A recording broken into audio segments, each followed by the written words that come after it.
चला। बिस्मिल्लाहिर्रहमानिर्रहीम, अस्सलाम वालेकुम। मैं हूं मोहम्मद उसामा गाजी और आप देख रहे हैं अब पता चला। नवाज शरीफ पाकिस्तान वापस आ रहे हैं या नहीं आ रहे, खबरें कुछ और हैं, दावे कुछ और। नून लीग की अहम क़यादत ने एक बार फिर लंदन में डेरे डाले हैं।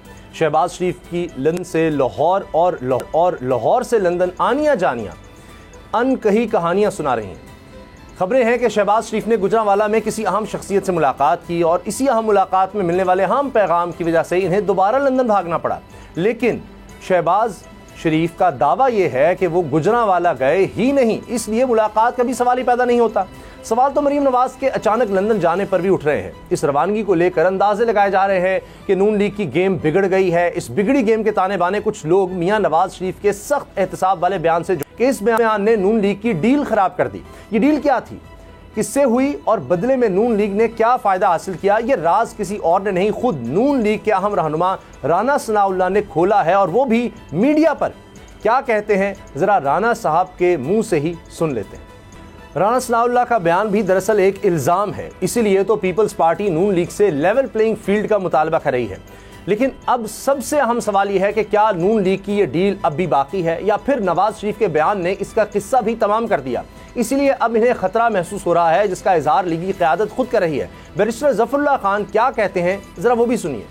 जी बिल्कुल, जमानत ना मिली तो नवाज शरीफ जेल जाएंगे, लेकिन लीगी दावे तो यही हैं कि नवाज शरीफ की वापसी की तारीख तब्दील नहीं हुई, मगर नैब के दोबारा खुलने वाले केसेस ने खतरात और बढ़ा दिए हैं। ऐसे में क्या बेहतर और दुरुस्त फैसला हो सकता है, इस पर गौर के लिए नून लीग की लंदन में बड़ी बैठक हो रही है। क्या फैसला सामने आएगा, इसी से आगाज करते हैं। आज में प्रोग्राम में ज्वाइन कर रहे हैं नवीद मलिक साहब, सदर इस्लामाबाद हाई कोर्ट बार हैं। मुज़म्मिल शाह मेरे साथ हैं। सर, नवीद मलिक साहब, पहले तो ये बताइए कि ये किस तरह से हो जाता है कि गारंटी भी है, जीरो रिस्क भी है और मियाँ साहब जेल भी नहीं जाएंगे, ये बिल्कुल तय है, नून लीग बड़े वाज़ेह तौर पर कह रही है। तो ये पहले से कैसे यकीन जानी हो सके? कानून में तो हमें कुछ ऐसा नजर नहीं आता कि सरेंडर किए बगैर वो किसी तरह अपने सीधा घर जा सके, लेकिन उनके प्रोग्राम में कहीं भी जेल जाना नहीं है। नून लीग ने जितने प्रोग्राम तरतीब दिए हैं कि जी वो एयरपोर्ट आएंगे, उसको मीनार पाकिस्तान आएंगे, उसके बाद वो घर जाएंगे, जेल का कहीं जिक्र नहीं है। देखें, ये जितनी देर हो रही है या जितने लोग ये इस वक्त लंदन यात्रा कर रहे हैं, मेरा ख्याल है ये तमाम जो बातें हैं वो इसी सिलसिले की एक कड़ी है कि वो यकीन दहानी चाहते हैं कि जब वो पाकिस्तान आए तो उनको अरेस्ट न किया जाए। बाकी जो कानूनी लिहाज से अगर आप देखेंगे तो उसकी सिचुएशन इस तरीके से है कि वो एक केस था जो पनामा केस था, जिसमें उनको तहयात नाअहली का सामना था, और उसके बाद जो अमेंडमेंट की गई कानून में, उसके बाद उस नाअहली की मुद्दत 5 साल कर दी गई और वो मुद्दत तो उनकी ख़त्म हो चुकी है।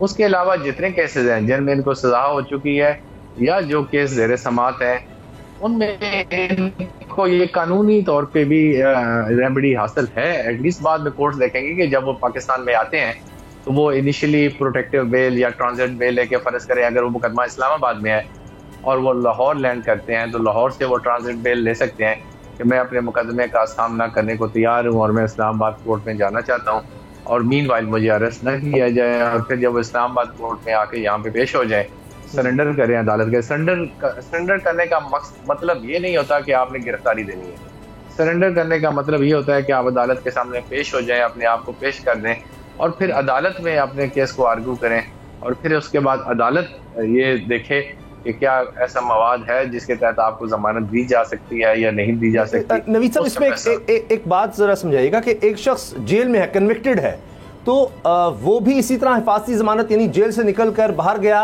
या मफरूर था, इश्तिहारी था, और वो हिफाजती जमानत लेकर अदालत उसको फिर रिहाई दे देगी कि हाँ जी ये जेल में गलत था। देखिए, इसका कोई और प्रोसेस नहीं, फौरी तौर पर पहले ही रहने हो जाता है। देखें, जमानत का मकसद ये नहीं है कि आपने अदालत ने आपको ये डिक्लेरेशन दे दी कि आप मुल्ज़म नहीं है या आप बेगुनाह हैं। जो ऐसा मुमकिन तो नहीं है कि कोई जेल में हो और वो सजा याफ्ता हो और उसके बाद वो प्रोटेक्टिव बेल है। यहाँ की सिचुएशन थोड़ी इस तरीके से डिफरेंट है कि हमारे मुल्क में आम आदमी के लिए तो कानून थोड़ा डिफरेंट है और बड़े लोगों के लिए कानून डिफरेंट है। तो उस पर अब क्या उसमें बहुत डिटेल में हो जाएगी कि जिस तरीके से ये पाकिस्तान से यूके गए वो तो एक लंबी डिबेट है कि वो किस तरह गए। लेकिन अब इस वक्त सिचुएशन ये है कि अगर उस मुकदमे में उनको इवन अगर इश्तिहारी भी डिक्लेयर कर दिया गया, एब्सकॉन्डर भी डिक्लेयर कर दिया गया है, तब भी उनको इतना राइट हासिल जरूर है ट्रांजिट बेल का या प्रोटेक्टिव बेल का कि वो अदालत के सामने सरेंडर कर सके। ठीक है। जब कोई आदमी कहता है कि मैं अदालत के सामने सरेंडर करना चाहता हूँ, अदालत के सामने अपने आप को पेश करना चाहता हूँ, तो उसको इतनी अपॉर्चुनिटी जरूर मिलती है। आगे फिर कोर्ट पे डिपेंड करता है कि वो कोर्ट वापस उनको जेल भेजती है या फिर वो आगे जमानत पे क्या फैसला करती है। नवीद साहब, अगर स्ट्रिक्टली ये आइन और कानून का मामला है और इसमें कोई ना कोई रास्ता उनके लिए निकल सकता है गिरफ्तारी को अवॉइड करने का या फिर ऐसी ज़मानत लेने का, तो और इसका सियासी कबूलियत से अगर कोई ताल्लुक़ नहीं है, ये हम अज्यूम कर लें, जो कि अज्यूम करना मुश्किल है, तो पिछले 4 साल में फिर ये सब कुछ वो क्यों नहीं कर सके जो आज वो करने को तैयार हैं? देखिए, अब ये सवाल थोड़ा सा सियासी हो जाएगा कि 4 साल में जो सिचुएशन चल रही थी, जितनी तब्दीली आई वो आपके सामने है। एक वक्त था कि ये नून लीग और दीगर जमातें जो हैं वो ज़ेर अताब थी, उन पर मुकदमात हो रहे थे। नवाज शरीफ साहब गिरफ्तार हो चुके थे, शहबाज शरीफ साहब गिरफ्तार हो रहे थे, मरियम नवाज शरीफ साहिबा गिरफ्तार हो रही थी, राना सनाउल्लाह साहब गिरफ्तार थे। जितनी इनकी लीडरशिप थी वो गिरफ्तार थी और मुकदमात का सामना कर रही थी, और उस वक्त जो हुकूमत में थी वो PTI थी। आज हुकूमत में जो है वो ये PDM की जमातें हैं और ज़ेर अताब है PTI। तो ये वक्त बदलता रहता है। अब इसमें मतलब आप इनडायरेक्टली ये कहना चाह रहे हैं कि इट्स अबाउट पॉलिटिकल एक्सेप्टेबिलिटी, और अब सियासी रियलिटी बदल गई है, इसीलिए लॉ जो है वो बैक सीट पे है और असल सिचुएशन ये है। लॉ को तो जिस तरह चाहे ना ये अपने मकसद में उस तरीके से इस्तेमाल कर लेते हैं। बदकिस्मती ये है, जब हमारे मुल्क में ये पता हो, किसी को, सियासतदानों को पता हो कि अगर हमने कोई जुर्म किया है या हमने कोई करप्शन की है तो फिर हम कानून से बच नहीं सकते, चाहे जो मर्जी है करे। नहीं, बाकी यही हम लोग बाहर जाते हैं तो बाहर के मुल्कों के तमाम कवानीन का हम एहतराम करते हैं। क्यों करते हैं? कि हमें पता है कि अगर हम किसी भी कानून की वायलेशन करेंगे, चाहे छोटे से छोटा कानून है, चाहे हम एक इशारे ही क्रॉस कर जाते हैं रात ही रात को, तो तब भी हमें उसकी सजा जरूर मिलेगी, और हम वो नहीं करते। तो यहाँ पे बदकिस्मती से जो कानून की इम्प्लीमेंटेशन है उसमें बहुत सारा फ़र्क है। अब हम एक्सपेक्ट करते हैं नए ऑनरेबल चीफ जस्टिस साहब आए हैं, तो जो कानूनी इस्लाहात हम इफ्तिखार मोहम्मद चौधरी साहब के दौर से, अदलिया बाली तहरीक के दौर से हम ये एक्सपेक्ट करते थे लॉयर कम्युनिटी के इस्लाहात होंगी और कानून सबके लिए बराबर होगा और आइन की सरबुलंदी होगी, आज़ाद अदलिया होगी। उम्मीद है कि शायद अब हमें कुछ उसकी ताबीर नज़र आ रही है उसका। अच्छा सर, इसमें एक ये भी मैटर है कि जो बिल्कुल ही अब डिस्कस भी नहीं होता कि मियाँ नवाज शरीफ साहब एक गारंटी देकर गए थे कि जी वो इलाज करवा कर वापस आएंगे, तो 4 साल तक कोई किसी क्लिनिक, कोई ऐसी बात, कोई ऐसा ऑपरेशन नहीं हुआ अभी तक कि जो पाकिस्तान में नहीं हो सकता था। ये तो बड़ी वाज़ेह है, ये तो अनडिनाइबल फैक्ट है। जबकि वो, मैं उस वक्त अदालत में मौजूद था जहां पर ये अंडरटेकिंग दी गई थी, शहबाज शरीफ साहब ने जिस तरह दी थी, वो भी बिल्कुल कोई मैटर नहीं करता जब एक दफ़ा जो पोलिटिकल चेंज आ जाता है उसके बाद। नहीं सर, बिल्कुल मैटर करता है। ये उसके से ज़्यादा डिटेल्स मुझे पता नहीं है, लेकिन जो बड़ी मोटी मोटी बातें हैं वो ज़रूर मुझे पता है। और कानून के मुताबिक होता ये है कि अगर कोई आदमी कि ये मैं इसकी श्योरिटी देता हूँ कि ये आदमी जब भी अदालत बुलाएगी उसमें पेश होंगे, और अगर वो आदमी पेश नहीं होता तो फिर वो गारंटर जो है वो लायबल होता है। अब आई डोंट नो कि उधर किसी ने उसको फर्दर शहबाज शरीफ को प्रोसिक्यूट करने के लिए वहाँ पे लाहौर हाई कोर्ट में कोई एप्लीकेशन दी या नहीं दी, या उस मुकदमे का इस वक्त क्या स्टेटस है, लेकिन जो गारंटर होता है वो बिल्कुल लायबल होता है। जो टाइम लिमिट होती है कि ये टाइम लिमिट है, इसमें मैं पेश करूंगा, और अगर नहीं भी वो पेश कर पाता वो लायबल है कि उसके खिलाफ उसकी सर वो तो अब वो तो प्राइम मिनिस्टर बन गए थे उसके बाद, उस गारंटी के बाद। तो खैर सर, अब एक गारंटी आ रही है इलेक्शन कमीशन की तरफ से, और वो गारंटी ये है कि जी जनवरी के आखिरी हफ्ते में इलेक्शन हो जाएंगे। मुझे नहीं याद, जितना तारीख का एक तालिब इल्म के तौर पर, कि कभी इलेक्शन कमीशन की तरफ से ये हुआ हो कि जनाब ये इस महीने में हम करा देंगे। कोई डेट भी नहीं आई। अब पहले तो तहरीक इंसाफ थी, अब पीपल्स पार्टी भी इसमें शामिल हो गई है, और वो कह रहे हैं दिस इज अनएक्सेप्टेबल। 90 दिन के बाद एक तो इलेक्शन है, पहला ये एतराज, और दूसरा ये कि जी आप तारीख भी नहीं दे रहे। तो क्या ये इलेक्शन कमीशन इख्तियार हासिल है कि वो सिर्फ आपको महीना या साल या कोई हफ्ता बता दे और डेट कोई ना बताए? ये सबसे पहले तो मैं ये समझता हूँ कि सदर मुमलिकत साहब की कमजोरी है कि आइन के तहत जो है आर्टिकल 48 सब सेक्शन 5 के तहत ये उनकी जिम्मेदारी थी कि वो जैसे ही उन्होंने असम्बलियाँ डिसॉल्व की वो इलेक्शन की तारीख का ऐलान करते हैं, और उसके बाद भी जो उन्होंने इलेक्शन की तारीख का ऐलान नहीं किया, बल्कि उन्होंने एक तजवीज़ ही दी एक तरह की, जिस तरीके से उनका स्टेटमेंट आई। उसके बाद जो इलेक्शन कमीशन है उन्होंने डिलिमिटेशन का जो प्रोसेस शुरू कर दिया, अब वो भी आइन के तहत जाहिर बात है एक ज़रूरी आंसर है। और उसके बाद जो है आइन इस हवाले से भी बहुत वाज़ह है कि आर्टिकल 224 जो है कि अगर असम्बली अपनी मुद्दत पूरी करके डिज़ोल्व होती हैं तो फिर 60 डेज़, और अगर अपनी मुद्दत पूरी करने से पहले उनको डिज़ोल्व किया जाता है तो फिर 90 डेज़ में इलेक्शन होना ज़रूरी है।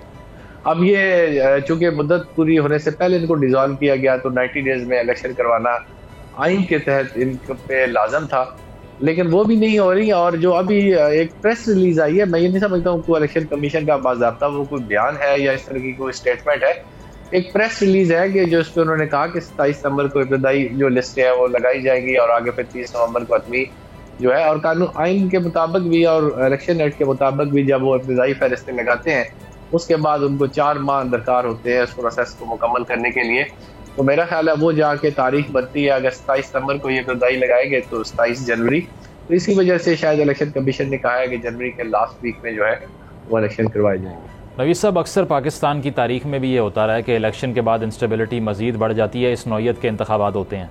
1977 के अंडर भी आपको पता है PNA की जो अलायंस थी वो हैरान कुन तरीके से सिर्फ 20 से 30 सीटें जीती, पीपल्स पार्टी ने 2/3 जीत ली, हालांकि सर्वे बिल्कुल उलट कह रहे थे। उसके बाद मज़ीद हालात ख़राब हो गए।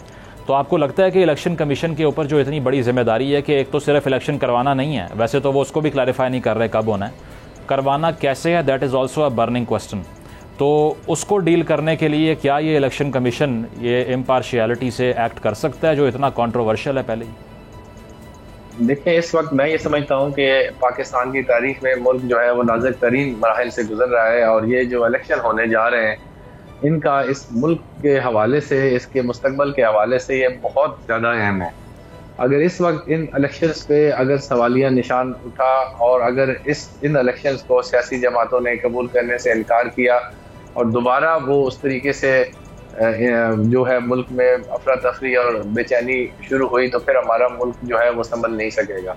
इसलिए इलेक्शन कमीशन पे बहुत बड़ी जिम्मेदारी आयद होती है कि वो फ्री, फेयर और ट्रांसपेरेंट इलेक्शन करवाए तमाम सियासी जमातों को, इंक्लूडिंग मुस्लिम लीग नून, पीपल्स पार्टी, PTI और जो भी जमातें हैं उन तमाम को लेवल प्लेइंग फील्ड दें, ताकि कल अगर ये इलेक्शन हो तो इस इलेक्शन पर किसी को उंगली उठाने का मौका ना मिले। सब ये नवाज शरीफ साहब का जो केस है इलेक्शन के हवाले से अगर हम बात करें, एक तो इमीडिएट चीज़ है ना कि आते साथ उनके साथ क्या ट्रीटमेंट होगा लॉ की नज़र में, एक ये कि वो वज़ीर आज़म के कैंडिडेट भी हैं नून लीग की तरफ से, तो उनकी नाअहली पे सवाल ख़त्म हो गया, अभाम ख़त्म हो गया कि वो डिस्क्वालीफाई अब नहीं रहे।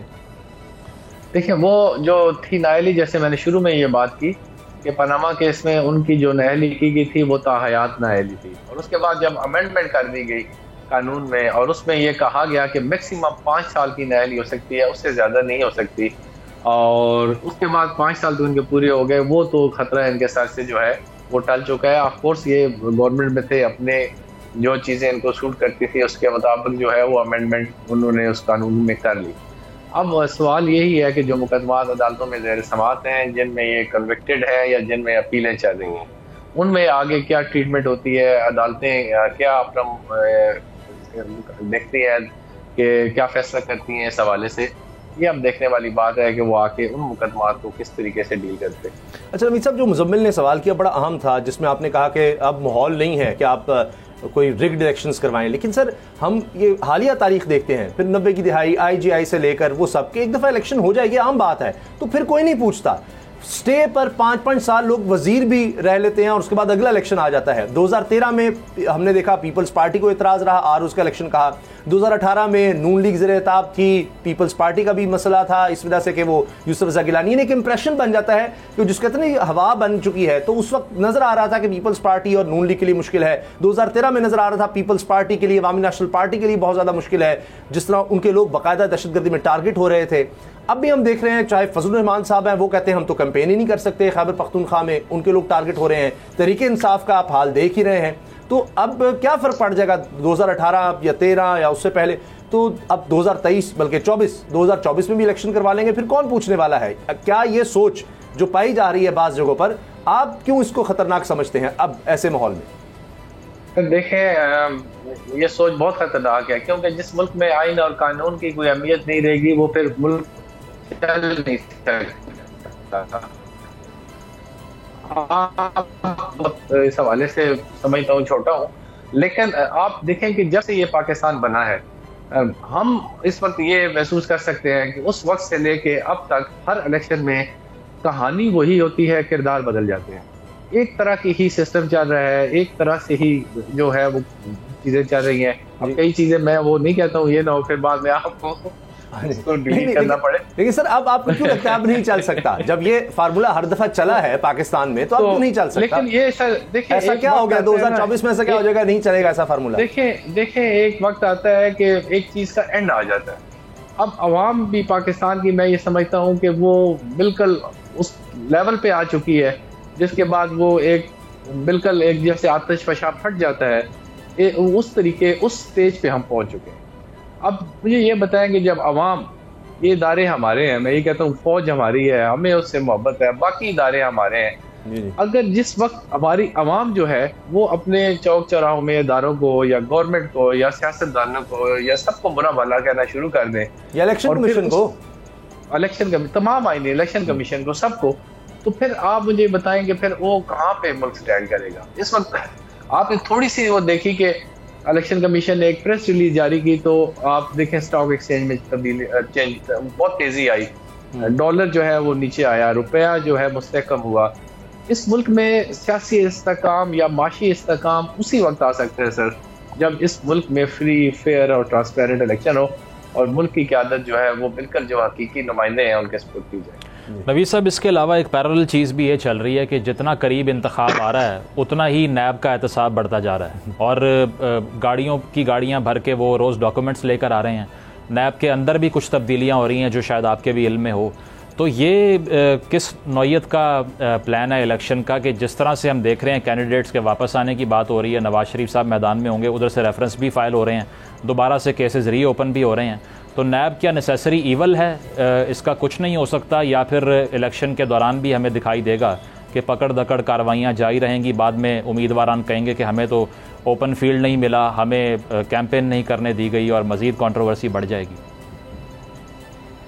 मैं ये समझता हूँ सर ये बुनियादी कमजोरी या नाकामी जो है वो सियासतदानों की है। इनको बारहा ये मौके मिले। अगर एक दौर में अगर पीपल्स पार्टी जो है वो हुकूमत कर रही है और नवाज शरीफ की या बाकी सियासी पार्टियां जो हैं वो ज़ेर अताब रही नैब के, और इसी तरह फिर पीपल्स पार्टी ज़ेर अताब रही नैब के, फिर PTI रही, तो एक मौका इनके पास ये आया था लास्ट टाइम कि ये सारे मिल बैठते और इस कवानीन में तरमीम करते और उनको उसको उस मुताबिक कानून को जरूर कर देते हैं कि वाकई जो हकीकी इत्तेसाब है, जिन लोगों ने करप्शन की है, सिर्फ उनके खिलाफ नैब को इस्तेमाल किया जाता, बजाय इसके कि उनके पास इतना इख्तियार हो कि वो जिसको चाहे रात को रेफरेंस बनाए और सुबह जाके उसको अरेस्ट करें। नहीं, वो नवीद साहब कोशिश भी करें तो 3 रुकनी बेंच जो है वो आड़े आ जाता है, ये भी तो मसला है ना। जी बिल्कुल, ये भी है, लेकिन ये है कि मैं ये समझता हूँ इनको आपस में सियासतदानों को कई चीज़ों पे उनको आपस में बैठ के फैसला कर लेना चाहिए था कि मुल्क की बेहतरी के लिए, मुल्क को चलाने के लिए ये चीज़ें जो हैं वो ज़रूरी हैं, इन कवानीन में तरमीम ज़रूरी है, यहाँ पे इस्लाहात ज़रूरी हैं, इलेक्शन की इस्लाहात ज़रूरी है। अगर ये सारी चीज़ें वो आपस में तय कर लेते तो शायद मैं ये समझता हूँ आज हम इन हालात में ना खड़े होते। ठीक, बहुत बहुत शुक्रिया नवीद हयात मलिक साहब, हाईकोर्ट बार एसोसिएशन, आपने वक्त दिया। ब्रेक के बाद बात करेंगे कि जरदारी साहब चौधरी शुजात से मिलते हैं, गिले शिकवे भी हैं अब हर पार्टी के दरमियान। मौलाना फजलुर रहमान साहब, नून लीग, पीपल्स पार्टी, काफ लीग, MQM, कहीं ना कहीं सबको एक दूसरे से शिकवे हैं। लेवल प्लेइंग फील्ड काफ लीग पीपल्स पार्टी को कह रही है, तो ये किस तरह से आगे इलेक्शन में जाएंगे और किस तरह एक फ्री एंड फेयर इलेक्शंस करवा सकेंगे? ये सियासी जमातें भी क्या मानेंगे ऐसे इलेक्शंस को? क्या हो रहा है? ब्रेक के बाद बात करते हैं। अब पता चला। आसिफ अली जरदारी साहब पहुंचे चौधरी शुजात साहब के पास और मुझे वो याद आ गई मुलाकातें जब तब्दीली आ रही थी जनाब पंजाब में, और किस तरह से वो चौधरी शुजात साहब के पास गए और फिर वो एकदम ख़त सामने आ गया और परवेज़ इलाही साहब वक्ती तौर पर रुक गए वज़ीर आला बनने से कि जनाब ये तो हमारे कैंडिडेट नहीं है। तो बहुत दिलचस्प सूरत हाल रही उस वक्त। काफ़ी चौधरी शुजात साहब अहमियत इख्तियार कर गए थे। अब आज जो मुलाकात होती है परवेज़ इलाही साहब के भाई चौधरी शुजात से आसिफ अली जरदारी साहब की, तो मुझे याद आ गए राजा रियाज साहब। वो कहते थे पहचानते ही नहीं, यानी पहचानते ही नहीं अब मुझे। तो कुछ उसी किस्म का शिकवा चौधरी शुजात साहब ने किया आसिफ अली जरदारी से कि हमारे से तो वादा किया गया था सीट एडजस्टमेंट का, यानी हमें सीट एडजस्ट करके दी जाएगी, हमारे कैंडिडेट के मुकाबले पर कोई खड़ा नहीं होगा पीडीएम में से। लेकिन मुजम्मिल, मुझे लगता है कि वो शिकवा गलत आदमी से तो नहीं कर रहे आसिफ अली जरदारी साहब से, क्योंकि आसिफ अली जरदारी साहब ने कहा है कि जी मैं नून लीग से बात करूंगा, यानी पंजाब में तो ज़ाहिर है पीपल्स पार्टी इस पोजीशन में नहीं है कि वो उनको गारंटी कर सके।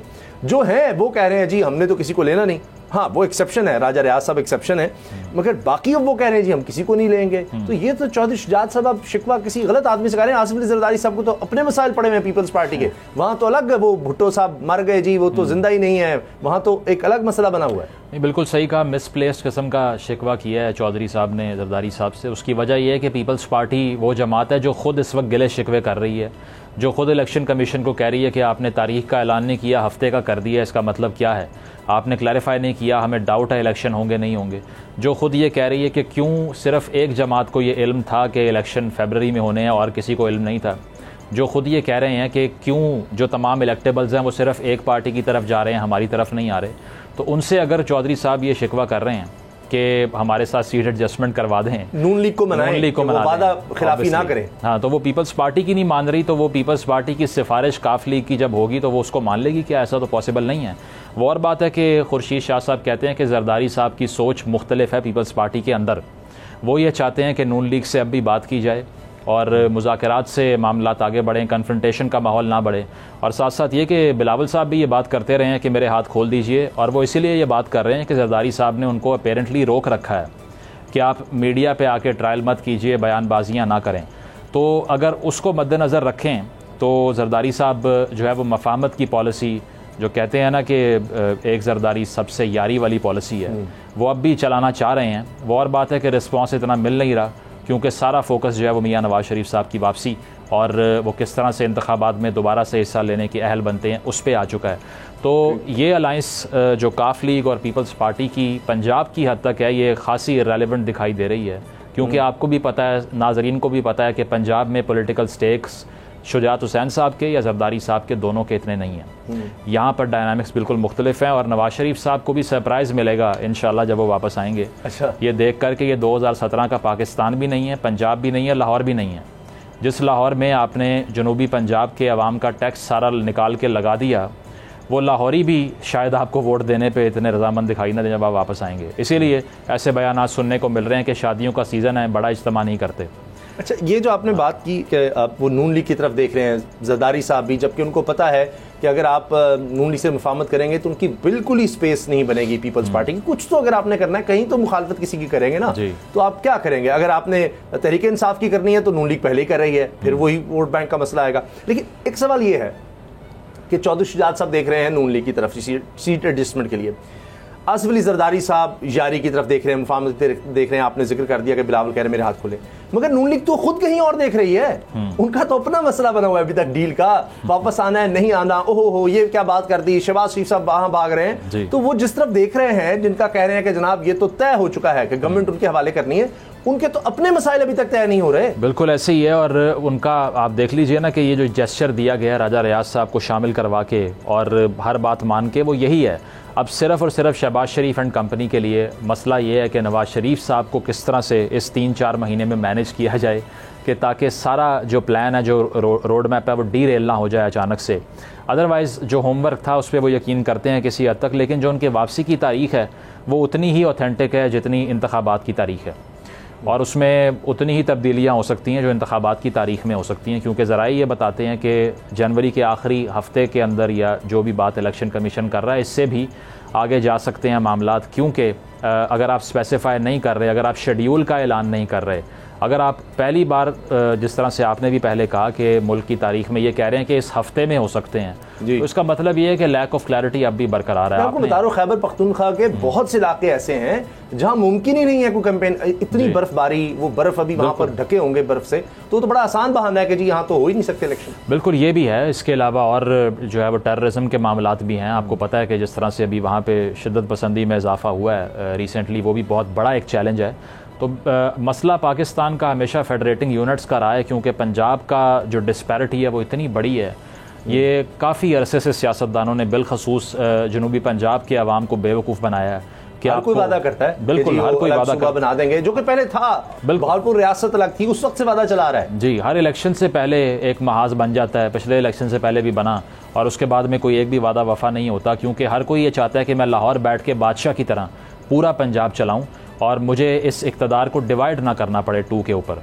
तो ये डिस्पैरिटी जो है ये पूरी फेडरेशन को नुकसान पहुंचाती है, क्योंकि एक शहर फैसला कर लेता है पूरे मुल्क की क़यादत का। लाहौर जीत गए, पंजाब जीत गए, पंजाब जीत गए, पाकिस्तान जीत गए। तो ये इतने अरसे से आप ये मसले को हल नहीं कर पाए, इसीलिए आज भी सारी पॉलिटिक्स का फोकस जो है वो सिर्फ एक शहर या बिलखसूस सिर्फ एक छोटी सी अपर पंजाब की पट्टी है, इसके अलावा कुछ नहीं है। तो इसको सॉल्व करने के लिए आपको मज़ीद जो है वो इकाइयाँ चाहिए थी सूबाई सतह के ऊपर।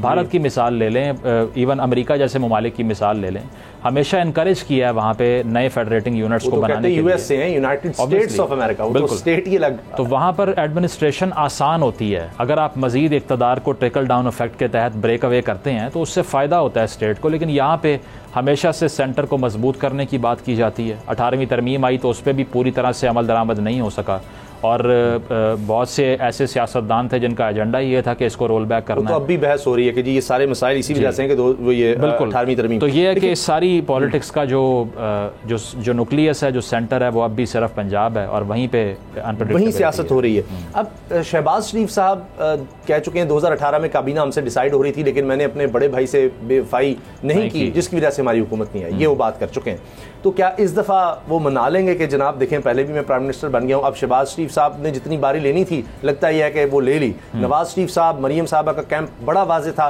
कि नहीं इस तरह से लेनी चाहिए थी बारी, और वो कहते हैं जी पीपल्स पार्टी ने ये सर हमारे साथ धोखा किया और वरना तो हमें फौरी इलेक्शन में चले जाना चाहिए था। उस वक्त मरियम साहबा की तकारीर भी बहुत सी मौजूद हैं कि जी हमें इलेक्शन में जाएं, जाकर उन्होंने कहा था, वो बात हो गई। क्या अब फिर ये होगा कि जनाब नवाज शरीफ साहब एक्सेप्टेबल नहीं है, हाँ शहबाज शरीफ जो है ना वो आ जाएं? तो क्या इस बात पर शहबाज शरीफ साहब अब मना लेंगे, कहेंगे वरना देख लीजिए फिर सारी डील का सत्यानाश हो जाएगा, तो जिदबाजी छोड़ दें, आप थोड़ा सा पीछे हो जाएं, तो मुझे दोबारा आगे आने दें, फिर हम देख लेंगे। जिस तरह मैं पहले बन गया था, आपकी वापसी के लिए मैंने कोशिश की, नहीं हो सकी, लेकिन कम से कम हमने गवर्नमेंट तो कर ली और आपके लिए आसानियां कर ली। अब आप आ जाएं, मगर आप रहे पीछे नहीं। ऐसा किसी सूरत नहीं हो सकता कि नवाज शरीफ साहब आके शहबाज शरीफ साहब की कैंपेन करें। This is utterly impossible. अगर ऐसा करना होता तो वो जैसे ही वोट ऑफ नो कॉन्फिडेंस कामयाब हुआ था, फ़ौरन अगले ही हफ्ते वो यहाँ पर मौजूद होते। उनका ना आना एक जेस्चर था कि ये मेरी टर्म्स पे नहीं हो रहा, जो भी हो रहा है इसमें हमारी आइडियोलॉजिकल सपोर्ट शामिल नहीं है और ना ये हमारी हुकूमत है, यहाँ तक कह चुके हैं वो। अब भी उनका रिसेंट खिताब आप निकाल लें, 2017 के बाद की वो मिसाल ही नहीं देते। वो ये समझते हैं कि वहाँ पे हमारा इक़्तिदार ख़त्म हो गया था, उसके बाद जो हुआ है मैं जिम्मेदारी नहीं लेता। इरफान सिद्दीकी साहब उनके चीफ वो भी कह चुके हैं, एडवाइजर्स में से हैं, वो ये कह रहे हैं कि जी बिरयानी की देग थी, तो अब ये जो देग जिसकी जिम्मेदारी ये नहीं ले रहे, उसी देग को आके दोबारा पकाने की कोशिश नहीं करेंगे ये, क्योंकि उसको ये ओन नहीं करते। तो या तो हम उनकी वापसी देखेंगे ही नहीं, अगर होगी तो कैंडिडेट सिर्फ वो होंगे और कोई नहीं होगा। मरीम नवाज नहीं, उसमें तो आपको इल्म है कि नवाज शरीफ साहब की मौजूदगी में मैं नहीं समझता कि इस टर्म में बिलखसूस मरीम साहिबा के लिए कोई स्पेस है। हाँ, फ्यूचर की बातें बिलावल साहब भी करते हैं कि ऐसी सियासत करें कि कल को मेरे लिए और मरीम साहिबा के लिए आसानी हो, तो शायद मरीम साहिबा भी यही चाहेंगी कि ऐसी पॉलिटिक्स हो कि कल को हमारे लिए आसानी हो, क्योंकि जमहूरियत तो ये है नहीं, ये तो सिर्फ आपको पता है कि एक फैमिली लिमिटेड कंपनीज की तरह चलता है सब कुछ। ये जो मीटिंग लंदन में हो रही है इसके रुकन कौन है, कौन जो है वो शॉर्ट्स कॉल कर रहे हैं? सिर्फ फैमिली के 3-4 लोग हैं ना जी। ऐसी अगर तो ये एक तो पता लग रहा है शायद साद रफीक साहब भी चले जाएं मिफ्ता और शाहिद खान अब्बासी कैंप में कि भाई ये क्या है। बिल्कुल वही लोग हैं, यानी ये हो रहा है कि अच्छा जी प्राइम मिनिस्टर तो फिर उसके बाद वज़ीर आला, और ये कर चुके हैं। ये नहीं कि ऐसा सिर्फ एक सोच है। शहबाज शरीफ साहब प्राइम मिनिस्टर और बेटा जो है हमजा शहबाज वज़ीर आला जी, यही, और फिर वज़ीर ख़जाना भी जनाब रिश्तेदारी। उसका ही नुकसान है ना, उसका ही नुकसान है कि आज वापस आकर इनको सोचना पड़ रहा है कि इज्तिमा कहाँ पे इकट्ठा करना है, या उसका ही नुकसान है कि अब बाहर निकलते हुए सोचना पड़ेगा कि सपोर्ट कैसे गैदर करनी है पहले की तरह। तो ये अनरियलिस्टिक चीज़ें इन्होंने की हैं। इन्होंने पार्टीज़ को डेमोक्रेटाइज़ नहीं किया, मुल्क में जमहूरियत लाने की बात करते हैं। और आपको पता है कि ये इतने अरसे तक ये नहीं चल सकता कि आप सिर्फ इक़्तिदार 3-4 हाथों के अंदर रखें। मिफ्ता साहब के साथ जो कुछ हुआ, पार्टी के अंदर से लोग मुखालिफ हो गए सिर्फ इसलिए कि हमें एक और इंसान चाहिए इसकी रिप्लेसमेंट में जो कि हमारी फैमिली को रिप्रेजेंट बर्बादी भी कर दी ना। बिल्कुल, उसको भी ऑन नहीं किया आपने बाद में, और अब कह रहे हैं फ्यूचर में भी वही है। फ्यूचर में भी वही है बिल्कुल। और वो बल्कि ये कह रहे थे कि इस निगरान सेटअप में भी उनको होना चाहिए। वो तो और बात है कि स्पेस नहीं मिली, अदरवाइज यहाँ भी कंटिन्यूएशन हम देख रहे होते उनकी। अच्छा, अब एक चीज़ हमने देखी पाकिस्तान में पॉजिटिव होती है कि जनाब डॉलर नीचे आया, वाकई नीचे आया, बड़ी तेज़ी से नीचे आया, तसलसल उसमें हमें नज़र आ रहा है। 290 की तरफ चला गया, जो कि कोई सोच नहीं रहा था। एक दफ़ा 350 की तरफ चला गया था डॉलर की जो, और इसकी वजह से एक महंगाई का तूफान हम समझ रहे थे। मगर अब एक और मसला दरपेश है, एक और मामला है कि डॉलर तो नीचे आ गया लेकिन महंगाई नीचे ना आती, रुकी जाती, वो और बढ़ गई है। अब ये नहीं समझ आ रही कि जी 38.66% महंगाई बढ़ गई है और ये सरकारी इदादो शुमार हैं, तो कीमतें तो बढ़ती चली जा रही हैं, कीमतें कम नहीं हो रही डॉलर को नीचे लाने के बावजूद। अब इसमें दो चीज़ें हैं, एक तो ये है कि वही जिसका हम माफिया का जिक्र करते हैं, वो मसाइल अपनी जगह हैं, महंगाई इसी वजह से है। दूसरा ये कि अभी डॉलर नीचे आया है, अभी ख़रीदारी जब इस लेवल पर होगी तो फिर देखा जाएगा। या ये है कि ये सारा आर्टिफिशियल है, ये डॉलर असल अभी ये नहीं है और पता नहीं ये इससे दोबारा किसी वक्त भी दोबारा ऊपर जा सकता है। अभी हम खरीदारी ही नहीं कर पा रहे बाहर से। देखिए, मसला सबसे बड़ा ये है कि प्लान नहीं है। उसकी वजह यह है कि अभी मोमेंटरली चलें, ये ऊपर आ भी जाए, आपकी अगर 5-6% की ग्रोथ भी हो जाए, ठीक है, 2017 में थी, बिल्कुल थी, वोट ऑफ नो कॉन्फिडेंस से पहले 5% के अराउंड थी, बिल्कुल थी।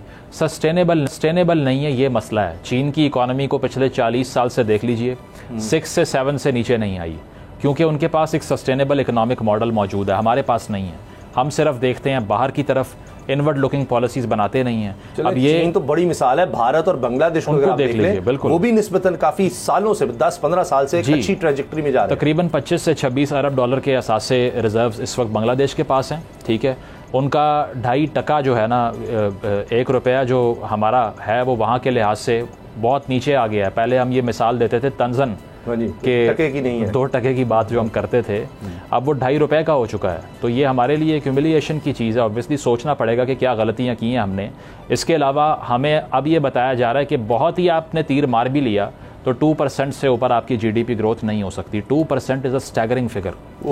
ये बेरोजगारी कम करने के लिए कुछ 6-7% चाहिए और ये 2% उस वक्त में हो रहा था जब कोविड लॉकडाउन अपनी पीक पे थे।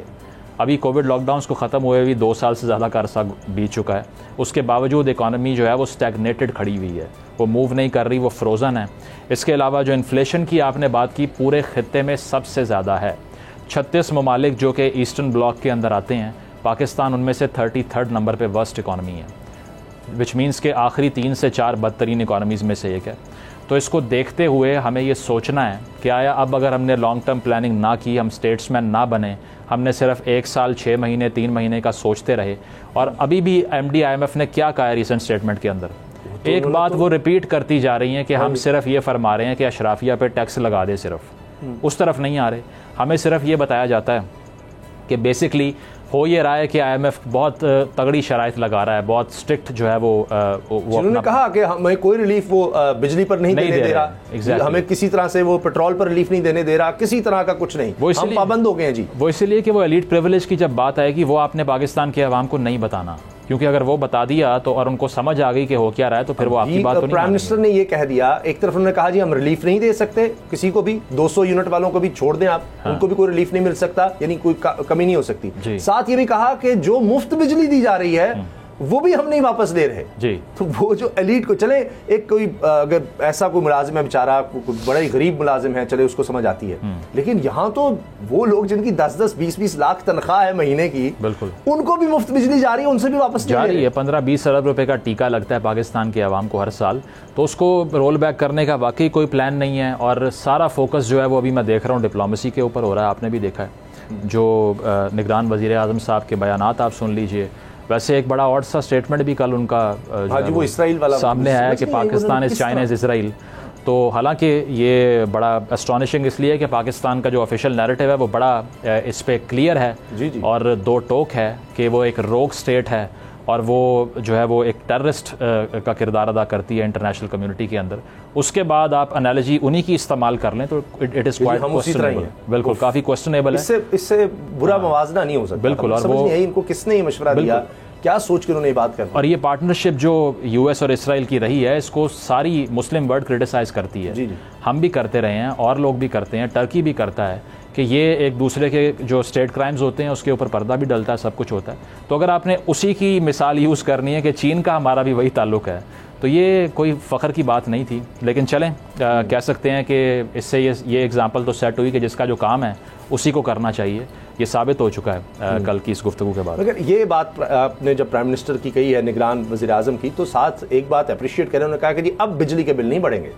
अब उन्होंने कह दिया है कि अब नहीं, जो हो गया सो हो गया, अब मजीद नहीं। तो इसको अप्रिशिएट करना चाहिए। उन्होंने कहा कि जितना हमने आपको गुर्बत में पीस दिया है, मार डाला है, अब मजीद नहीं आपको मारेंगे। देखिए ये मुझे तो इस वक्त सबसे ज़्यादा दर्द दिल सारी इकॉनमी के बारे में MD IMF के दिल में लग रहा है, पाकिस्तानियों से ज़्यादा लगता है, क्योंकि जब भी वो बात करती हैं तो वो असल जो मसले की जड़ है जी वो बताती हैं, जो हमें और वही ना, अगर वो बिजली के बिल बढ़वा सकती हैं, गैस का कह सकती हैं जी 45% और आप इसकी कीमत में इजाफा करें, तो ये कह सकते हैं कि जनाब डॉलर पैरिटी के ओपन मार्केट और इंटर बैंक में आप इतना करें, तो फिर ये इशराफिया के खिलाफ टैक्स भी लगवा। लेकिन उसामा देखें ना, बिलाखिर वो भी एक बैंक है, वो सिर्फ वो कोई स्टेट नहीं है जिसने कोई आपसे कोई और भी मफाद लेना है। बैंक का सबसे बड़ा फ़ायदा ये होता है कि उसे कोई लोन ले जाए, जिस भी टर्म पे ले जाए वो सेकेंडरी है।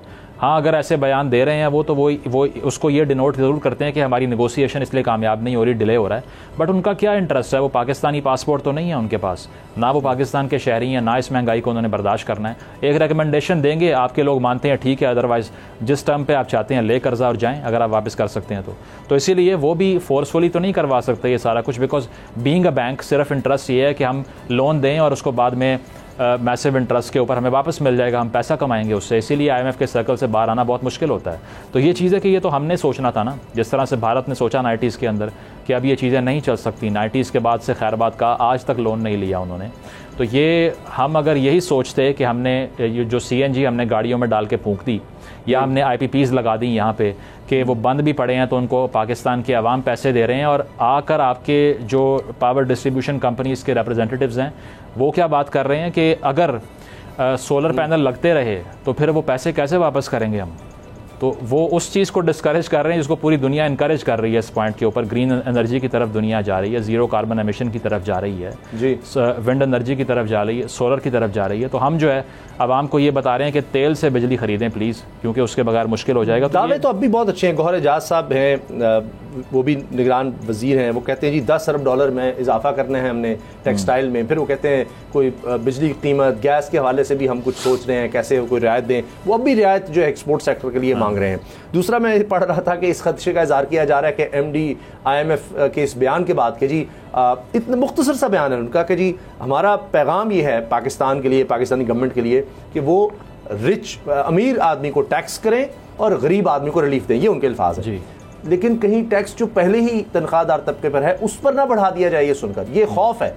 बजाय इसके कि आप टैक्स बेस को बढ़ाएं कि जो लोग टैक्स नहीं दे रहे या जो सेक्टर्स टैक्स नहीं दे रहे, उसमें सर्विस सेक्टर्स भी आ सकता है। बहुत से मिसाल के तौर पर हम समझाने के लिए बड़े बड़े डॉक्टर हैं जो प्राइवेट क्लिनिक कर रहे होते हैं, पता ही नहीं जनाब वो कितना कमा रहे हैं और उस पर टैक्स भी नहीं दे रहे। इसी तरह और बहुत से सर्विस सेक्टर में लोग हैं, प्रोफेशनल्स हैं जो इस तरह का काम करें, उनको कोई सोच ही नहीं रहा। और आप देखिए कि कैसे कैसे शाना उनकी जिंदगी होती है। बिल्कुल आम लोग भी हैं, मैं ये नहीं कह रहा, लेकिन जो हाई लेवल पर है, इसी तरह कोई बिजनेसमैन होगा, इसी तरह कोई प्रॉपर्टी टाइकून होगा, इसी तरह कोई एग्रीकल्चर में होगा, कोई बेचारा जिसके 1-2 एकड़ या चंद एकड़ जमीन है, मैं उसकी बात नहीं कर रहा, लेकिन जिनके सैकड़ों मुरब्बे होते हैं वो भी यहाँ टैक्स देने का उनका रवाज। देखिए उसामा, अगर तो मजीद सैलरी क्लास को टैक्स लगाना है तो फिर आप वैसे ही ऐलान कर दें कि हमने इनको जिंदा रहने का हक ही नहीं देना।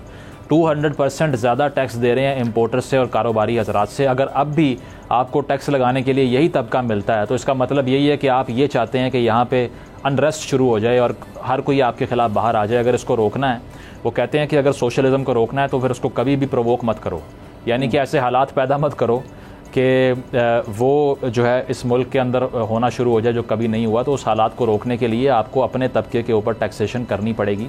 अभी आपने शहबाज राना साहब की खबर वो जो पड़ी है कि इतना बड़ा एक्सटर्नल फाइनेंसिंग का जो इतना बड़ा होल छोड़कर चले गए हैं पिछले बजट के अंदर, $4.5 अरब का तो दिया कि यहाँ से आ जाएंगे, लेकिन वो भी अनरियलिस्टिक है बात। हम तो उस वक्त भी ये आपको याद होगा डिस्कशन कर रहे थे शो में कि एक अभी जो रेवेन्यू आया ही नहीं है उसको आपने बांट दिया लोगों में, और बाद में जब वो नहीं आएगा तो फिर वो इस गैप को कौन फिल करेगा बेसिकली। तो ये फ्रॉड हुआ था उस बजट का अगर देखा जाए पाकिस्तानी अवाम से। आपने नंबर्स में वो चीज़ दिखाई जो आपके जेब में थी ही नहीं, और अब आपको वो जो है वो खमियाजा भुगतना पड़ रहा है। तो ऑब्वियसली इसको सीरियस लेना पड़ेगा और इकॉनमी वही चला सकता है जिसके पास मैंडेट हो 5 साल का। इसी में ये भी बात कही जा रही है कि जो ये किया गया है पिछले 1.5-2 साल में भी, ये अगले 4-5 हम इसको भुगतेंगे। और बेहतरी जो है उसको लाने के लिए भी 1-2 साल कम से कम चाहिए। और उसमें भी ये कहा जा रहा है जी इलेक्शन होगा, स्टेबिलिटी आएगी, कोई बड़ी स्ट्रॉन्ग गवर्नमेंट होगी, तो वहाँ से शायद कुछ आगाज़ हो सके। प्रोग्राम देखने का शुक्रिया, इजाज़त दीजिए, अल्लाह हाफ़िज़। अब पता चला। अगर आपको ये वीडियो पसंद आई तो सब्सक्राइब करें और बेल पर क्लिक करें। सब्सक्राइब करें और बेल दबाएं ताकि कोई खबर रह न जाए।